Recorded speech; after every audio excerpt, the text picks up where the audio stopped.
Pas perdu pour tout le monde, le premier frigo solidaire de la région a été installé à Grenoble devant le restaurant du musée. À chacun de l'alimenter pour aider les personnes en difficulté.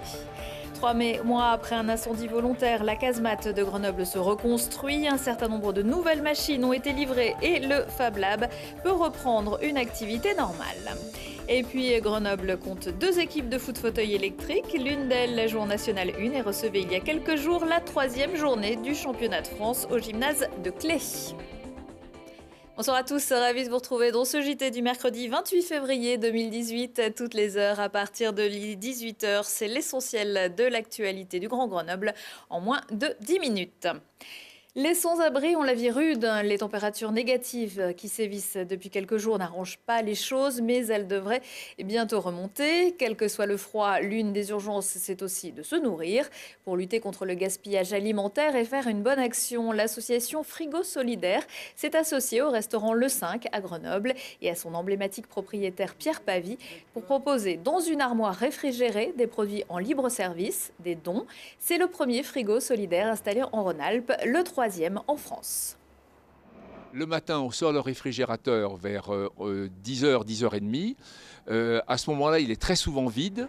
Nous, on le remplit avec ce que l'on ne pourra pas revendre. Et puis, peu à peu, dans la journée, il se remplit. Alors, on ne voit pas les gens qui viennent. Mais le soir, il est vide. Donc, visiblement, il remplit sa fonction. C'est ce qu'on demande. Il faut que ce soit dans des lieux où il y ait du passage. Il faut que ce soit dans des lieux où c'est un tout petit peu protégé. Quand je dis la projet, c'est de la vue. Il y a un côté un peu confidentiel. Donc nous, on le met dans un coin où il est abordable par tout le monde, mais un peu caché. On voit très très bien qu'il y a des gens qui apportent réellement des produits qu'ils ont achetés et qu'ils mettent immédiatement en place. Il y a des yaourts, des petits Suisses. Il y a une dame petit Suisse que je connais qui m'apporte tous les jours des petits Suisses qui sont alors absolument en date extraordinaire. Ils ont 15 jours, 3 semaines à attendre.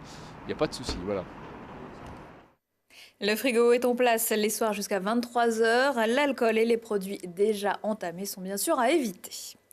De l'autre côté de l'Isère se trouve la casemate, le centre de culture scientifique, technique et industrielle de Grenoble. Le 21 novembre 2017, un incendie revendiqué par un groupe anarchiste et anticapitaliste incendiait le premier étage qui abritait le Fab Lab. Plusieurs machines pour un montant de plusieurs dizaines de milliers d'euros partaient en fumée. Mais l'équipe n'a pas baissé les bras et a réussi notamment grâce au financement participatif à relancer l'activité. Un Fab Lab temporaire a rouvert ses portes ce mardi et tourne déjà à plein régime. Benjamin Belay. Les dégâts de l'incendie sont encore présents et il faudra plusieurs mois pour remettre à neuf le premier étage du bâtiment vieux de plusieurs siècles. Mais tel un phénix qui renaît de ses cendres, la casemate a inauguré partiellement son nouveau Fab Lab qui s'intègre au rez-de-chaussée. C'est important, avec le Fab Lab, on accueille du grand public pour qu'ils puissent découvrir les machines, on accueille des scolaires pour qu'ils puissent venir réaliser des projets. Il sert aussi pour des activités plus de loisirs, typiquement les mercredis ou samedis avec les enfants à partir de 8 ans pour qu'ils viennent fabriquer des robots, des fusées à eau. Et pour les adultes, ça sert à venir fabriquer tout ce qu'on veut, se former aux machines. Un appel aux dons en ligne a permis de réunir 32 000 €. Une somme nécessaire pour investir dans du nouveau matériel car un Fab Lab comporte de nombreuses machines. En tant que Fab Lab, on se doit d'avoir un certain nombre de machines qui correspondent à celles qui sont dans la charte des Fab Labs. Ces machines, ce sont au moins une imprimante 3D, une découpeuse laser, une découpeuse vinyle et une petite fraiseuse. En l'occurrence, nous, dans le Fab Lab temporaire, on a tout sauf une petite fraiseuse. Et on a aussi beaucoup d'outils plus traditionnels, des outils manuels, des outils électroportatifs, une machine à coudre, et puis surtout, on peut toujours venir bidouiller de l'électronique ici. Dans le cadre de sa lutte contre le décrochage scolaire, la casemate met à disposition d'adolescents son Fab Lab le temps d'une après-midi. Une expérience enrichissante pour ces jeunes. On est venu faire un projet d'art appliqué pour le bike. On est venu imprimer des logos sur des t-shirts. Bien le projet qu'on fait et j'aimerais bien revenir pour faire autre chose. Je suis contente parce que c'est la première fois que je viens ici et j'ai découvert de nouvelles machines. Pour cette année, je pense pas, mais plus tard, oui, je pense que ça pourra quand même m'aider parce que j'ai appris de nouvelles choses. La casemate ne se résume pas uniquement à son Fab Lab. Accessible à tous, un espace est d'ailleurs réservé pour les plus jeunes où des expositions leur sont destinées. L'expo du moment permet de connaître le pourquoi du comment des saisons. Que ce soit avant ou après l'incendie, la casemate ne manque pas à sa fonction de diffusion du savoir. Et le Fab Lab propose le 10 mars un atelier débutant Easy Maker pour les 10-14 ans qui pourront apprendre à fabriquer un robot en carton et à le programmer.